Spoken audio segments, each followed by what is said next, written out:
정답에게 1급 105회 이론 나오는 줄게요.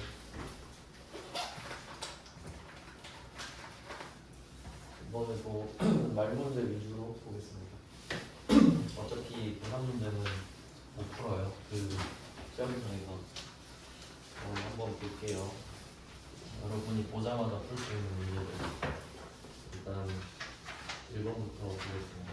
1번부터 8번까지가 그나마 좀 공략할 만한 애들이 있어요. 1번 문제는 회계상 거래라고 하는데 요거는 그 공개 문제로 전혀 낼 수가 없기 때문에 이론 전용 문제인데요. 회계상 거래는 그 자산의 변동이 생겨야 돼요. 그래서 지금 이 문제 같은 경우는 3번 있죠. 3번에 성수기 재고 확보를 위하여, 이건 필요 없죠 사실. 상품 3천만 원을 추가 주문하기로 하다, 이 부분인데 여기서 3천만 원을 주문을 하기로 한 거예요. 주문을 한 것도 아니고 우리 주문합시다 이런 거예요. 회의에서 그냥 안 했죠. 근데 주문을 해도 회계상 거래는 아니에요. 그러니까 요거는 좀 잘 알아두셔야 되는 게, 그 계약 하는 거는 회계상 거래가 아니에요.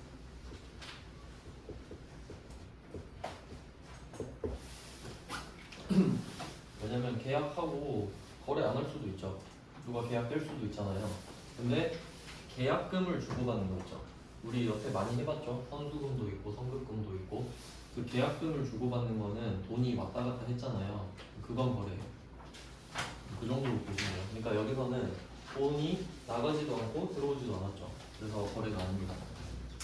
근데 계약금이 들어가면 회계상 거래가 맞다. 이 정도로 구분하시면 될 것 같아요.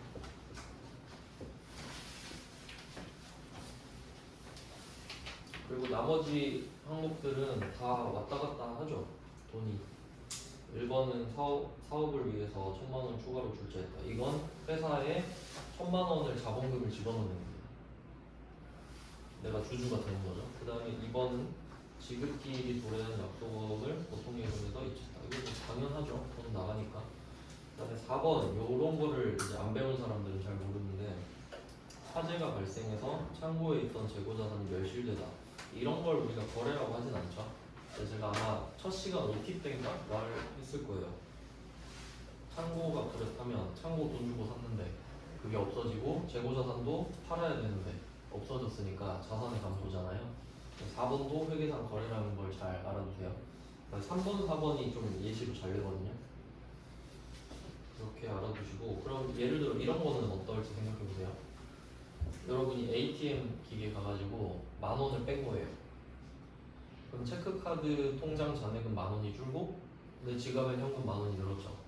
그럼 이것도 거래는 거래죠. 그러니까 총액이 바뀌진 않았는데 구성 요소가 바뀌었잖아요. 이제 이런 것도 거래긴 해요. 근데 그렇게 애매한 건 잘 안 되겠죠. 참고하시고 맞출 수 있겠죠. 1번 정도는 꼭 맞히셔야 돼요. 1번. 그 다음에 2번. 다음은 무엇에 대한 설명인가. 이것도 좀 풀만할 것 같은데, 왜냐면 이 문제가 나오면 답이 거의 정해져 있기 때문에 나오면 풀 수 있을 것 같아요. 답이 1번의 계속 기업의 가정이거든요. 이게 제일 중요해요. 가정 중에. 그 원래 가정이 3개 있거든요. 1, 2, 3번 3개가 가정이 있는데, 계속 기업의 가정이 4개가 제일 좋고요. 한번 읽어볼게요. 기업은 그 목적과 의무를 이행하기에 충분할 정도로 장기간 존속한다. 네, 이렇게 표시하시면 됩니다. 충분할 정도로 장기간 존속한다. 이게 그 계속 기업의 가정인데 무슨 말이냐면, 그 여러분이 회사를 차릴 때 내년에 망할 거야 이러고 차리진 않겠죠. 그래도 한 10년 정도는 간다고 생각하고 굴려야 뭐가 될 거 아니에요. 내년에 망해. 그러면 감가상각도 안 하죠. 내년에 망할 거면 자동차 사면 다 비용 처리해야지. 그래서 이 계속 기업의 가정은 감가상각의 그 전제가 되기도 하는 거예요. 별로 안 어렵죠? 그냥 예측 가능한 범위까지는 굴러간다는 전제예요. 그렇지 않더라도. 그리고 그 나머지도 혹시 나올까봐 말씀을 드리면, 이번에 기업 실체의 가정 같은 경우는 그 회사랑 대표랑 따로따로란 소리예요. 그러니까 대표가 회사를 만들었어도 그 아까 그 뭐야 추가로 출자하다 1번에 1번 그거랑 좀 관련이 있는데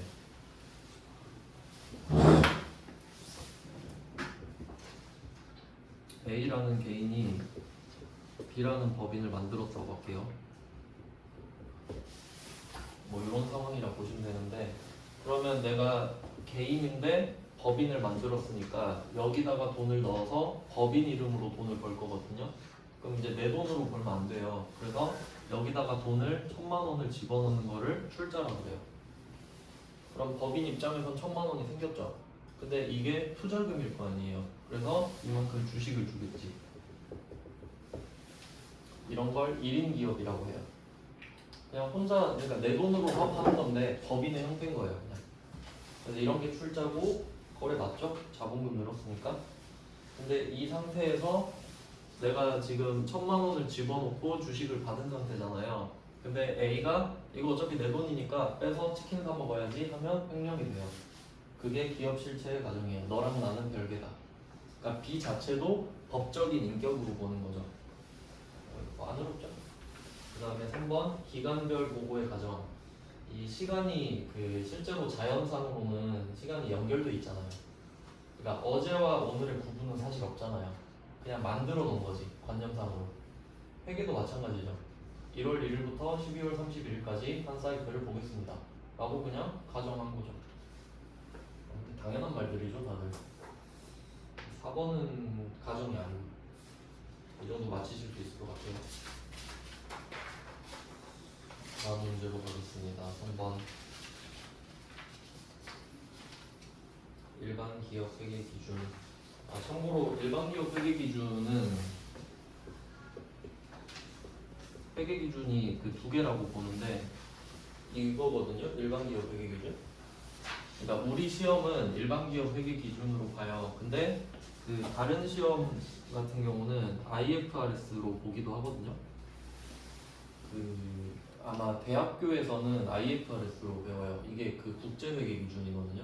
그러니까 요거는 동네 회계 기준이고 이건 국제 회계 기준 이 정도 보시면 되는데 중소기업들이 동네 거를 많이 쓸 거 아니에요. 그 빈도로 보면은 비중으로 보면 90%가 K-갭 쓰거든요. 그래서 우리 시험은 이게 기준인 거예요. 근데 참고로 아까 그 가정 있잖아요. 그 일반 기업 회계 기준은 가정이 3개인데 이 국제 회계 기준은 계속 기업의 가정 하나밖에 없어요. 그렇기 때문에 계속 기업 가정이 더 중요한 거예요. 걔는 교집합이기도 하잖아요. 그런 배경 지식이 있으면 뭐 쉽긴 한데 몰라도 상관없어요. 그래서 그냥 이거 나오면 아 우린 이거 쓴다 그랬지 하고 넘어가면 된다는 뜻이에요.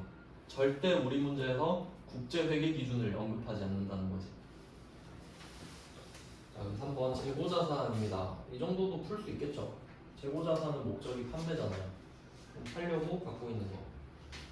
1번 업무용은 사용이죠. 사용 목적이면 그거 뭐야 유형자산이잖아요. 2번 임대업 운영을 운영하는 기업의 임대용이다. 이것도 재고자산은 아니죠. 이건 재고자산 아니고 사용 목적인데 이것도. 그러니까 내가 건물 주인데 이 건물을 그 뭐라고 해야 되지 이거를? 재고자산 이 주택이 재고자산이 되려면 내가 임대업이 아니라 매매업을 해야 돼요. 매매업을 해야 이 주택을 판매용으로 갖고 있잖아요. 그때만 재고자산이고 내가 이 건물을 계속 갖고 있으면서 빌려주기만 할 거죠. 그럼 내가 사용하는 거지 사실. 돈을 버느라 사용하는 거니까. 2번은 조금 헷갈릴 수 있겠네요. 그다음에 3번 시세 차익 나오면 투기죠. 투자입니다. 투자자산. 근데 4번이 너무 쉽잖아요. 판매용 나오면 앞뒤 말 다 필요 없죠. 그냥 판매용 하면 재고자산. 3번까지도 쉽네요. 그 다음에 4번에 취득원가. 이것도 할만할 것 같은데. 잘못된 거를 찾을 거예요. 1번 유형자산은 최초에는 취득원가로 측정한다. 근데 이거 맞는 말인데 해석을 잘 하셔야 되죠. 이 취득원가가 무슨 말인지 알아야 되잖아요. 취득원가는 그 물건값 플러스 부대비용을 다 더한 거죠. 그렇게 이해하셔야 됩니다. 그러니까 물건값 이렇게 해석하면 안 돼요. 취득하면서 쓴 돈이니까 그 택배비도 다 포함해야 되잖아요. 맞는 말이고, 그 다음에 2번 취득에 관한 운송비와 설치 비용은 취득원가에 가산한다. 같은 말이죠. 1번과 2번은 뭐 같은 말이고, 그 다음에 3번은 사용 중인 건물을 새로운 건물로 신축하기 위하여 철거. 이거 제가 강조했었는데 불공에서도 나왔고, 그럼 기존 건물의 장부가액은 새로운 건물의 취득원가에 가산한다. 이거 좀 어렵게 나오는데 사실 이건 속어로 푸시는 게 좋습니다. 설명은 드릴 건데 4번 먼저 볼게요. 4번 이것도 배웠죠. 국공채를 불가피하게 매입하는 경우 차액을 취득원가에 가산한다. 포인트죠. 그래서 이 오답으로 어떻게 나오냐면 국공채의 매입가액을 가산한다. 이렇게 돼요. 말도 안 되는 거죠. 생각해보면. 그래서 항상 예시를 하나 만들어 놓으세요. 예를 들면 매입가액인가? 매입원가? 네, 여기서 매입가액은 그냥 30만원 이렇게 정해놓고 공정가치 25만원 이런 식으로 하나 그냥 사례를 외워버리세요. 더 비싸게 사야 된다는 소리예요. 25만원짜리를 30만원에 사야 되잖아요. 그럼 5만원 빵꾸 났죠. 그럼 5만원 기분 나쁘잖아요. 왜 그랬어? 하니까 차 살려고. 그러니까 이 5만원이 취득세라고 보면 된다고 그냥. 그래서 차액 중요해요. 이 오답으로 잘 냅니다. 네, 매입가액을 더한다거나 현재 가치액을 더해버린다 이렇게 하면 거짓말이니까. 그래서 3번이 되는 거거든요. 3번은 조금 어려운데 그래도 배웠으니까 조금만 더 붙이면 될 것 같아요.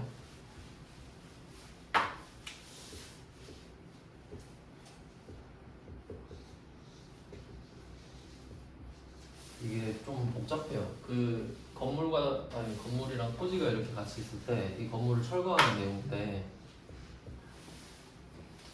이거를 좀 입체적으로 봐야 돼요. 첫 번째는 살 때, 그러니까 이 건물과 토지를 같이 산다고 가정할 때 일괄 구입을 한다고 하면 목적이 건물 때문이냐 토지 때문이냐 이렇게 가요. 그러니까 요거를 세트로 같이 사면 이거를 건물 때문에 산 거야 아니면 토지 때문에 산 거야 이렇게 물어본다고요. 근데 건물 때문에 사면 건물 가격이랑 토지 가격을 각각 쪼개줬어야 돼요. 비율대로 쪼개는 안분을 해야 되거든요. 근데 그거는 회계 읽으면 잘 안 내요. 근데 토지 때문에 샀다 이게 많이 나왔죠. 내가 이 땅 위치가 마음에 들어서 건물도 어쩔 수 없이 샀다 이런 게 많이 나오거든요. 그럼 이 건물 가격은 토지에 붙였죠. 근데 이거는 같이 샀을 때 그럼 얘는 철거를 하니까 이런 상황, 그러니까 이걸 우리가 배웠던 거예요, 불공에서. 근데 지금 같은 경우는 일괄 구입한 게 아니라 이미 쓰고 있어요. 그러니까 이 건물과 토지를 내가 방금 산 게 아니라 이미 쓰고 있는 거예요, 내 거예요. 그럼 이제 다르겠죠, 뭔가? 그래서 문제에서 사용 중인 건물을 철거하는 경우잖아요. 그러니까 좀 이거 말을 이상하게 놨는데 새로운 건물로 신축하기 위하여 이렇게 괄호를 쳐놓으면 좀 보기가 쉽죠. 그러니까 사용 중인 건물을 철거하는 경우 이렇게 가야 돼요. 좀 말을 이상하게 놨는데 그럼 이때 사용 중인 건물을 철거하는 거예요, 이번에도. 그러면 건물을 철거하겠죠? 근데 얘는 구입이 아니잖아요. 그럼 내가 이거 철거하면 그냥 돈만 들죠. 비용입니다. 자산으로 할 수가 없지. 어떻게 뭐 자산으로 하겠어요? 그냥 돈 썼으면 비용 처리하겠죠. 이게 차이인 거예요. 사면서 철거하는 거는 땅 때문에 한 거니까 그 철거 비용을 땅값에 붙였죠. 땅 때문에 철거한 거니까. 근데 건물과 토지가 다 내 건데 건물 잘 쓰다가 갑자기 심심해서 이걸 부셨다. 그럼 돈이 들잖아요. 그 돈은 비용일 수밖에 없지. 그게 왜 자산이겠어요? 그래서 취득원가의 가산이 아니라 비용 처리한다. 이렇게 보시면 돼요. 이것도 회계의 좀 전반적인 이해를 한다면 당연하다고 생각하실 것 같아요. 계정 과목은 모르더라도 이 정도도 풀 수 있지 않나요? 그렇게 어렵지는 않은 것 같은데. 그 다음에 5번. 이 무형자산은 이론으로 진짜 잘 나옵니다. 근데 이번 회차는 이론이 풀만하네요. 이 정도면은. 5번 무형자산 삼각. 틀린 거 찾을 겁니다. 1번 자산이 사용 가능한 때부터 삼각을 시작한다. 말씀드렸죠. 삼각한 때, 가능한 때 표시하시고 사용 가능한 때 표시하시고 취득한 때 X.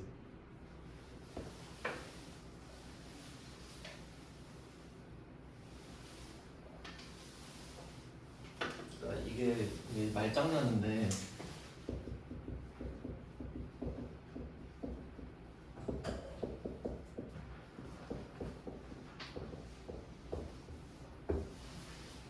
취득한 때랑 사용 가능한 때는 일반적으로 같아요.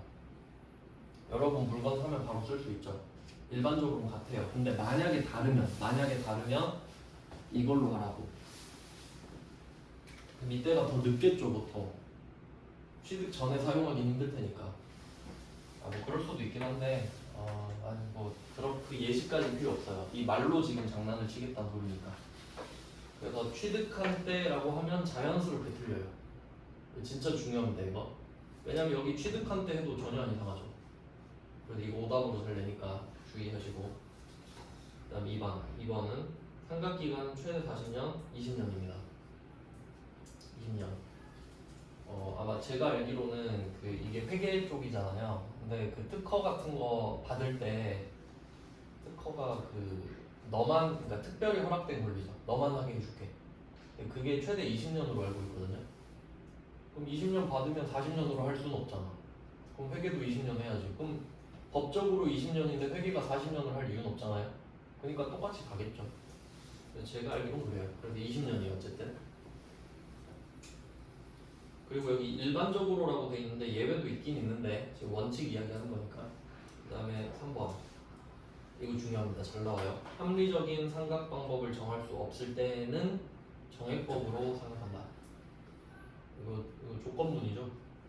그냥 정액법으로 하는 게 아니라 너가 선택장애가 있으면 도저히 모르겠다고? 그럼 정액법 해. 이런 느낌. 그래서 이걸 다른 말로 바꾸면 무형자산은 합리적인 삼각 방법으로 삼각을 해야 한다. 맞는 말이죠. 그럼 무형자산은 정액법으로 생각한다. 틀린 말이죠. 이것도 말장난 내기 좋아요. 조건이 붙는다는 거예요. 그리고 유형자산은 이런 문구가 없습니다.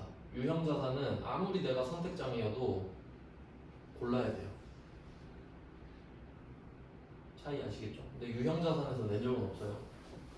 그 다음에 4번 재무상태표상 표시방법. 취득원가에서 무형자산 생각 누계액을 직접 차감하여 표시하는 직접법과 여기는 직접법, 간접법만 표시하시면 되는데 직접법, 간접법 이것도 회계 공통적인 내용이거든요.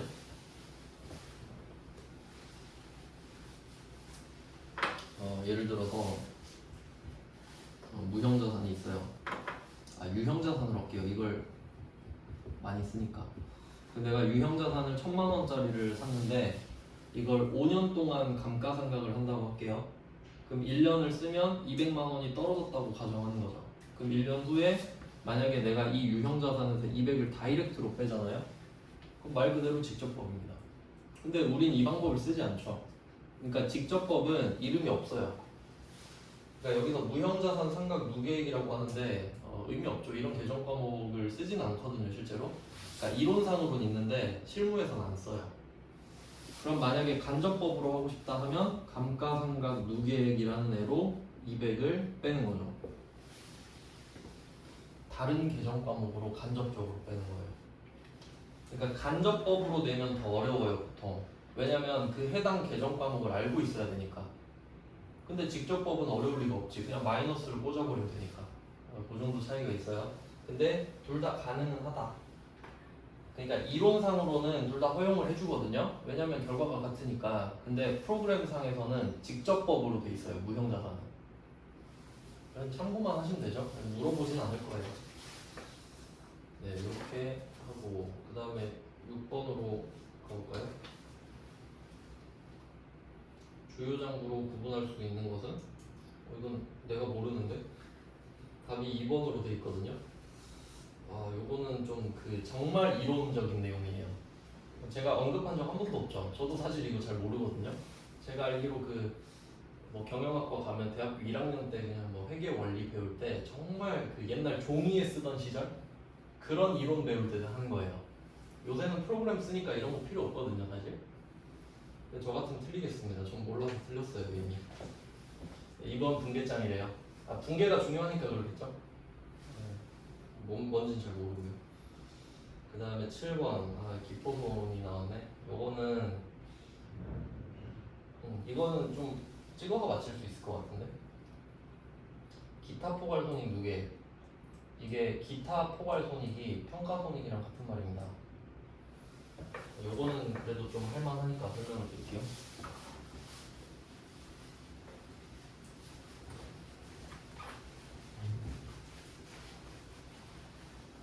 그러니까 이 문제 자체를 분석하는 것보다 회계 패턴을 이해하면 찍어서 맞힐 수 있거든요. 그게 더 효율적이죠. 좀 더 큰 틀을 보자는 거예요. 지금 우리가 할 거는 평가랑 처분이거든요. 차이는 확실히 아시죠? 10만원짜리가 10만원짜리를 11만원에 팔면 처분이에요. 그럼 만원의 이익을 보죠. 그리고 10만원짜리가 11만원이 되면 만원이 오른 거예요.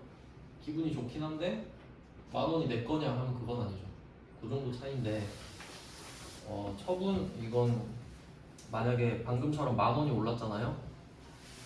만원이 올랐어요. 그럼 이때 자산이 증가할 수 있는 경우의 수는 자산의 감소, 부채의 증가, 자본의 증가, 수익 발생 이렇게 4개밖에 없습니다. 짝을 이룰 수 있는 게. 자산이 증가했잖아요. 그럼 우리가 갖고 있는 주식이 만원이 오른 거예요. 그럼 이때 자산이 감소할 리는 없죠. 요거 패스하고 부채가 감소할 리도 없고 그럼 2개 남죠?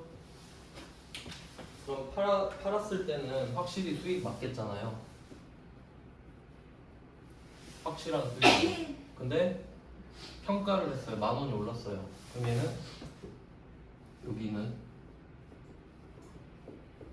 자본이 되는 거죠.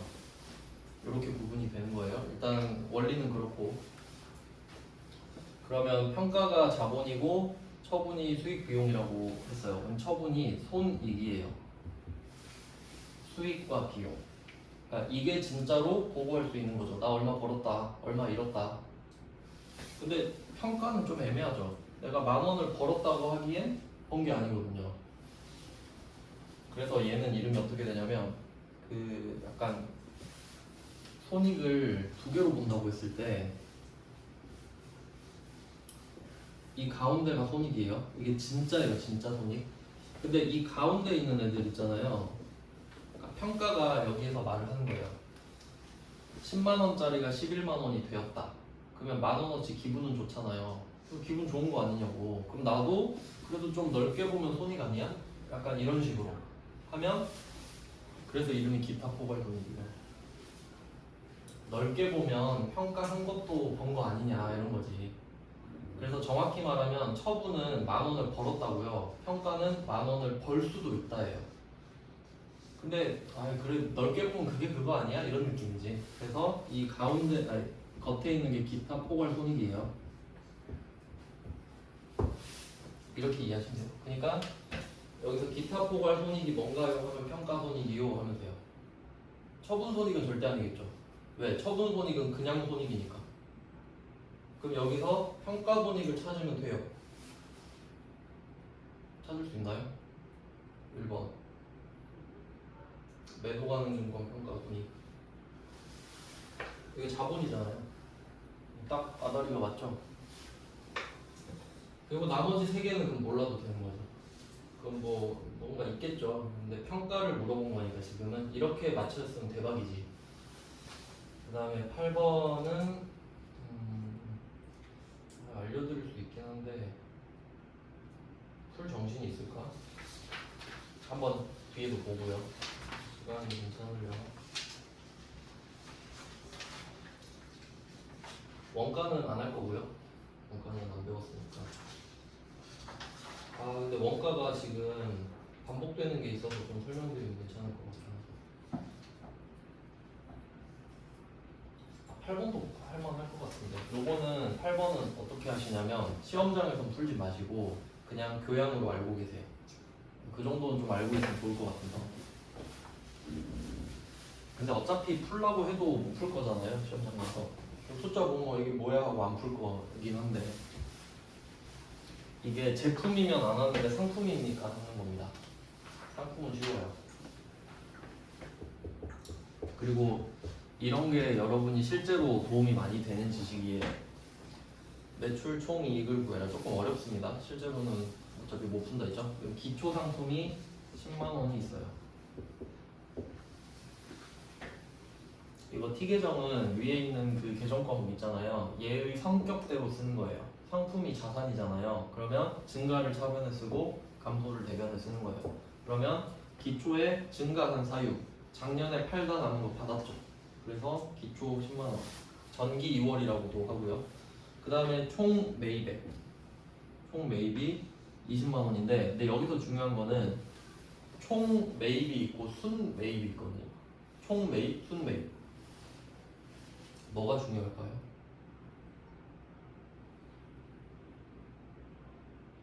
순.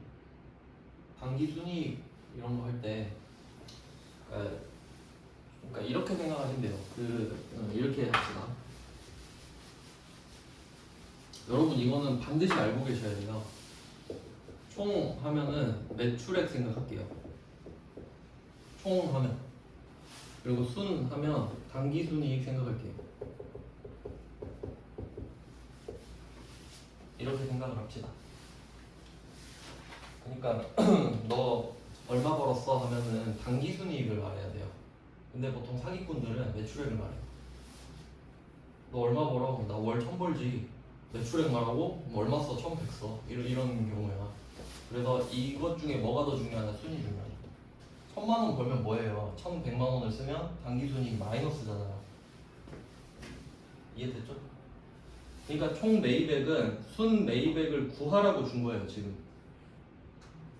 알겠죠? 그러니까 우리는 여기에 총 매입이라고 써있지만 매입을 구할 거고 그 매입은 순이라는 겁니다. 이걸 잘 모르지 보통. 그러면 20만 원에서 뭔가를 빼야 될 거 아니에요? 여기서 매입 할인이랑 매입 환출이 보이네요. 그럼 매입 환출은 내가 샀던 거를 빠꾸시킨 거거든요. 그럼 5,000원은 반품 시켜버린 거죠. 그럼 우리는 5,000원 안 쓴 거죠. 그럼 마이너스 5,000원 해야겠죠? 반품 환출로 5,000원 뺍니다.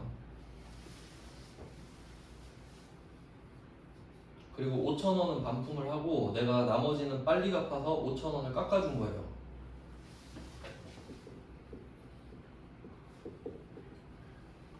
자, 이렇게 이거를 합치면 순 매입은 19만 원이죠. 19만 원. 이거 구하라는 소리예요. 그래서 총 매입액이랑 매입 할인, 매입 환출 3개를 묶어서 순 매입액 이렇게 써주세요. 당연히 더하는 게 아니라 빼는 겁니다. 마이너스도 붙여주시고.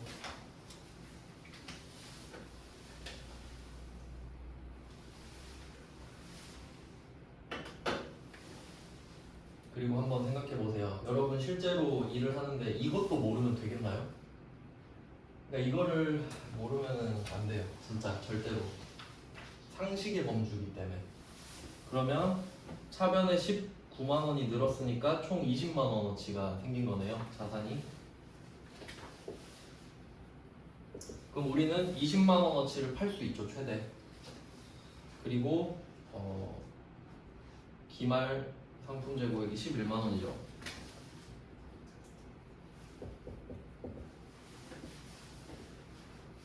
그리고 어차피 차변 대변은 다 똑같이 20만 원일 거 아니에요. 그럼 한번 생각을 해보세요. 우리가 20만 원어치 갖고 있었는데 기말에 11만 원이 남았대요. 그럼 9만 원은 어디 갔지? 생각해보면 팔았겠죠. 팔았을 거 아니에요. 그게 매출 원가. 제가 앞에서 엄청 강조했던 거죠. 그러니까 이 부분이 제일 중요해요. 회계에서는. 그럼 매출 원가가 9만 원이 나오죠. 이걸 찾으란 소리네.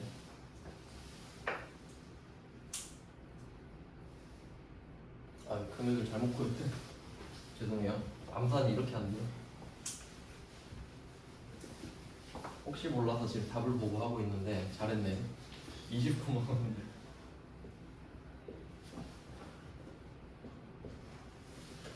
매출 원가가 18만 원이네. 18만 원. 어쩐지 너무 작더라.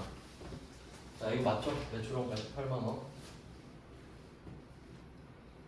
네. 그러면 여기서 물어본 게 혹시 매출 원가인가요?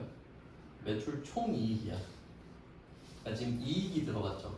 그럼 요거는 순수한 개념이거든요. 근데 매출 원가는 비용이잖아요. 이거 매출 원가 제가 뭐라고 설명드렸었냐면 팔린 거의 사온 가격. 팔린 거의 사온 가격이에요. 그러니까 밑에는 안 팔렸잖아요. 근데 얘는 그러니까 가격이 맞아야지. 사왔는데 팔린 것만 적으니까. 그러니까 예를 들어서 한 개당 10,000원이라고 해봐요. 그럼 10,000원짜리 29개 있는 거잖아요. 근데 10,000원짜리 18개가 팔린 거야. 그럼 내가 10,000원에 사왔으니까 10,000원 18개 뺀 거죠. 근데 내가 이걸 10,000원에 팔았겠어요? 그건 아니지. 그러니까 그 매출액은 따로 있어요. 이건 비용 이야기하는 거니까. 자산의 감소분만큼 비용 처리를 하잖아요. 그래서 그 매출액이 47만 5천 원이라는 거예요. 그러니까 우리가 18만 원에 사온 거를 47만 5천 원에 팔았다고. 그래야 돈 벌 거 아니에요. 그러면 47만 5천 원에서 18만 원 빼고 싶지 않나요? 그래야 순 매출액이 순 매출액이 나오는데 이거는 또 이렇게 생각해야 되죠. 총 매출액이랑 순 매출액이 또 있을 거 아니에요. 그럼 총 매출액은 거기서 또 매출 환입 빼고 매출 할인 빼고 매출 애누리 빼고 그게 순 매출액이겠죠. 그러니까 매입 쪽은 총 매입액을 줬잖아요. 알아서 빼라고. 근데 매출은 아예 빼서 줬죠. 빼놨어 걱정 마 이거죠. 그러니까 이거 되게 중요해요. 순이랑 총이. 그래서 47만 5천 원에다가 18만 원을 빼면 되는 거예요. 그럼 얼마 팔았는지가 얼마 남았는지가 나오죠. 이익이니까. 그러니까 이익이라는 말 나오면은 항상 기준 자체가 순이라는 말이 있든 없든 이익 자체가 순수한 개념이죠. 그러니까 이익이랑 순이익은 같은 말이에요. 어차피 안 푸실 거죠? 네, 답은 2번이 나왔어요. 근데 알고는 계셔야 된다고. 그러니까 누가 물어보면 떠듬떠듬 해서라도 대답은 할 수 있어야 되고 시험에서 못 풀어도 돼요. 어차피 1분 안에 못 풀어요.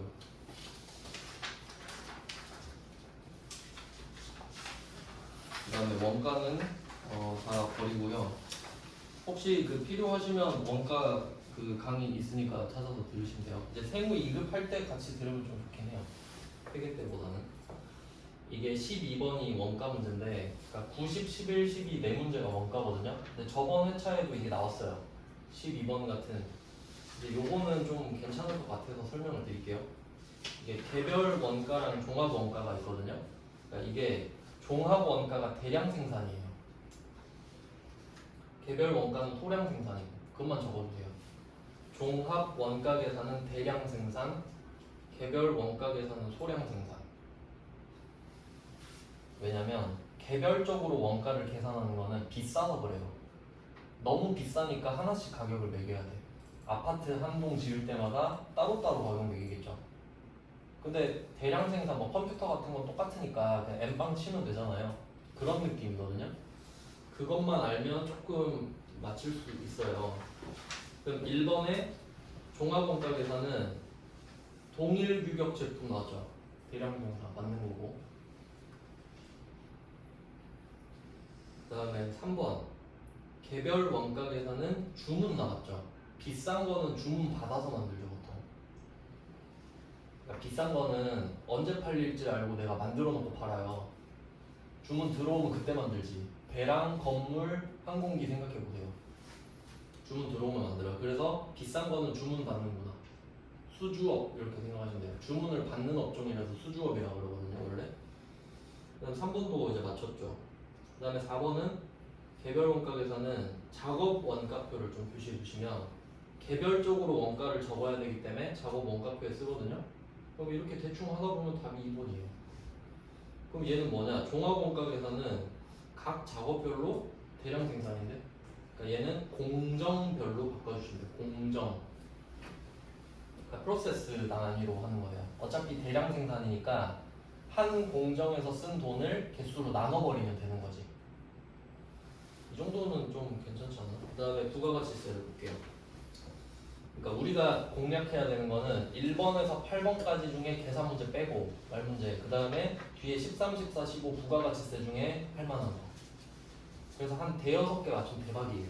찍어서 몇 개도 맞히실 거니까. 그래서 좀 실무할 때도 시간을 조금 타이트하게 하시는 걸 추천해요. 그러니까 저 같은 경우는 어떤 시험이든 간에 5분 정도, 5분, 10분 정도 빼놓고 보거든요. 왜냐면 집에서 보는 건 그래도 안 떨리니까. 그래서 그렇게 연습하시는 게 좀 좋아요. 조금 타이트하게 하고 싶다면은 실무 쪽을 한 45분 정도로 해보는 거예요. 그러니까 어느 정도 익숙해지시면. 그래야 이론을 한 번이라도 볼 거 아니에요. 이게 보고 안 보고랑 차이가 크니까. 그 다음에 13번. 부가가치세법상 납세 의무자. 누군지 아시나요? 사업자인데. 부가가치세법상 납세 의무자 사업자. 그럼 소비자는 아니죠? 소비자는 담세자예요. 그 부가가치세는 납세 의무자랑 담세자가 다르잖아요. 그래서 간접세라 그랬고. 그거 물어볼 것 같은데. 자, 1번 영리 목적을 추구하는 사업자만이 납세 의무를 진다. 이거 좀 그럴싸하지 않나요? 이거 틀렸어요. 이거 옆에다 우체국 택배 써주세요.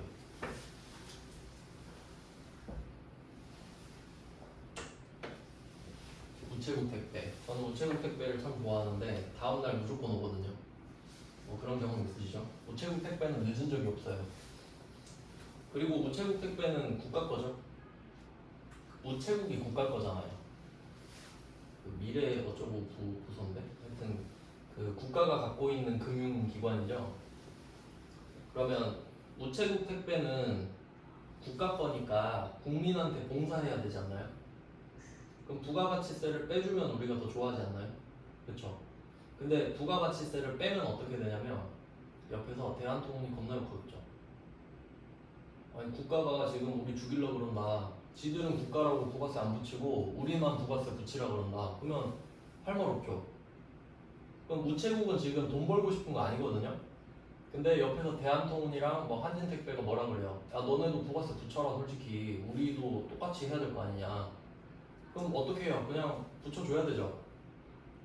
그럼 부가세를 걷죠? 그럼 걷었으면 어떡해? 내야지. 그럼 여기서 영리 목적을 추구하는 사업자만 낸다? 아니죠? 우체국은 영리 목적 아닌데. 근데 걷었으니까 내죠. 그러니까 이건 약간 좀 어쩔 수 없이 그냥 걷고 내는 거예요. 그래야 대한통운도 쓸 테니까. 뭐 그 정도 느낌이에요. 이 정도 알아두면 바로 맞출 수 있죠. 그 다음에 2번. 계속 반복적. 이게 포인트네요. 계속 반복적. 그래서 중고나라에 물건 계속 파는 사람도 사업자의 자격을 갖춘 겁니다. 사업자 등록을 하지 않아도. 그러니까 가서 조사해버리면 그 사람은 부가세 내야 돼요. 사업을 한 거기 때문에. 그런 내용이고. 그러니까 사업자 등록 여부와 상관이 없어요. 사업자 등록 여부와 상관이 없다고. 사업을 하는 행위는. 사업자 등록 안 하고 할 수도 있는 거죠. 그러니까 그런 느낌이에요. 내가 태어나서 출생신고 안 했다고 안 태어난 건 아니잖아. 뭐 그런 느낌이에요. 그냥 별개로 가는데 등록을 하는 게 더 좋죠. 그 다음에 3번 독립성. 그럼 독립성 반대가 종속성인데 우리가 회사 다니면 월급 받잖아요. 그럼 시키는 대로 해야 되죠. 그럼 내가 하는 행위가 독립적으로 하는 행동이 아니죠. 그럼 사업자가 아니라 근로자예요. 그래서 사업이 뭐야? 라고 하면 1, 2, 3번을 묶어서 이게 사업성을 말해요. 사업성은 계속 반복적으로 독립적으로 해야 되고 이윤 여부 상관없다. 이렇게 가거든요. 그 다음에 4번 면세 대상이 아닌 과세 대상 재화용역을 공급하는 자가 되겠죠. 당연히 면세 대상은 면제됐죠. 이 정도면 풀만하죠. 그 다음 14번 면세제도. 1번 건물이 없는 토지의 임대. 토지의 임대라고 보시면 돼요. 건물이 없는 필요 없어요. 토지의 임대랑 토지의 임대는 참고로 과세인데 이게 좀 특이한 게 뭐냐면 그 이거 시험 문제로 잘 내는데 토지를 매매하면 면세라고 제가 말씀드렸거든요. 근데 임대는 과세예요. 반대예요. 이거를 또 내네. 네, 토지의 임대는 일단 과세고, 그 다음 약사가 공급하는 일반의약품. 약사가 파는 게 두 개 있어요. 그 약봉투에 있는 거 있죠. 처방전 받아서 그 약 담아주는 거 흰색깔 종이에. 그건 조제 용역이라 면세인데, 일반의약품은 뭐 개보린 이런 거 그건 과세거든요. 그러니까 지금 1번은 둘 다 과세예요. 토지 임대도 과세고 일반의약품도 과세예요. 그러니까 1번 틀렸지. 그 다음 2번. 아 이거 제가 말했는데 면세 제도는 완전 면세다? 아니죠. 이거 들었으면 바로 알잖아요. 그건 아니라고 했는데 정도만 알아도 맞히지. 영세가 완전 면세고 면세가 불완전 면세였죠. 또는 부분 면세라 해도 되고. 그러니까 이거 잘 낸다 그랬죠? 그럼 보면 바로 맞히죠 여러분은. 아 면세는 완전 면세 아니야 하고 바로. 아 근데 답은 아니네. 불완전 면세라 써두시고요. 그 다음에 3번 면세를 포기. 와 이것까지 내버리네. 면세를 포기하는 경우는 그 수출할 때 수출하면 좋다 그랬죠. 부가세를 안 내고 낸 건 다 돌려받으니까. 근데 면세 사업자는 수출해도 못 돌려받아요. 면세니까. 그럼 그때 만약에 내가 쌀 장사를 하는데 면세잖아요. 그럼 국내에서 쌀 팔면은 내가 뭐 계산기 같은 거 살 때 부가세 못 돌려받죠. 근데 그건 어쩔 수 없거든요. 근데 내가 이제 쌀을 수출하는 거예요. 다른 나라로. 근데 내가 수출을 하는데 옆에 다른 영세율 적용받는 애들은 부가세 다 돌려받더라 이거지. 그럼 난 좀 억울하죠. 그러면 그냥 가서 면세 포기해버려요. 저 면세 안 하랍니다. 그럼 과세사업자 하세요 하면 그때 영세율 적용받아요. 그러니까 면세 포기는 면세 물건을 수출하는 사람들을 위해 만들어 놓은 거라 보시면 되거든요. 그러니까 그런 시스템이 있는데 그까지 내면 좀 오반데. 그럼 지금 면세를 포기하는 사람이 나온 거예요. 그럼 손해는 아니죠. 그 포기한 날짜 있잖아요. 그때부터 언제 등록을 하냐 이건데 지체 없이입니다. 지체 없이. 그래서 제가 저번에 말씀드렸죠. 사업자 등록할 때도 말씀을 드렸는데 손님이 오시면 호구가 오면은 바로 모셔야 된다. 놓치면 안 되죠. 그러면 형식적이지만 면세를 포기하면 과세사업자가 되죠. 면세를 포기하면 그 순간 과세사업자란 말이에요. 그럼 손님 한 명 느는 거죠. 그럼 이걸 한 달을 기다려요? 아니 지금 포기하고 싶으면 지금부터 포기하세요 이렇게 해야지. 고객 유치 철저히 해야 돼요. 과세 되고 싶다 그러면 바로 받아주라고.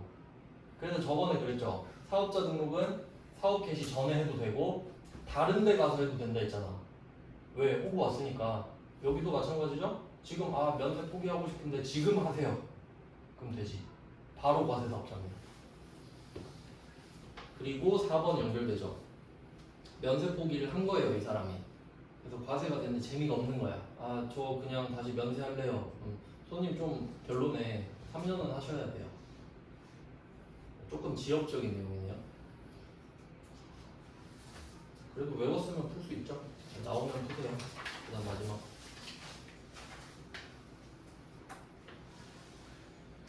부가가치세법상 무엇에 대한 설명. 이거는 여러분이 모르시는 내용인데 답은 일단 주사업장 총괄 납부인데 이름을 보고 그냥 찍어볼게요. 이거 찍어서 맞힐 수 있다. 주된 사업장에서 총괄하여 납부인데 뭐 몰라도 주사업장 총괄 납부 아닙니까? 그러니까 맞히라고 주는 거거든요. 그러니까 이런 거는 왜 이렇게 되냐면 회계 1급은 조금 더 쉬울 수밖에 없는 게 보통 실무하다 끝나요. 그러니까 조금만 더 시간을 내서 이론을 본 사람이 완전 이득을 보게 만드는 시스템이에요. 그러니까 실무 연습할 때 한 45분 이 정도 쪼개서 연습하시면 어차피 모르는 거 안 풀면 되잖아요. 근데 이론 가서 이런 거 주워 먹는 거지. 근데 되도 않는데 막 실무 가서 막 고민하고 있고 그러면 안 돼요. 여기 와서 주워 먹으면 되는데. 전략 아시겠죠? 네, 진짜 전략이 중요해요. 이론을 이렇게 쉽게 내니까. 네, 이렇게 하고 좀 쉬다가 이제 104회 볼게요.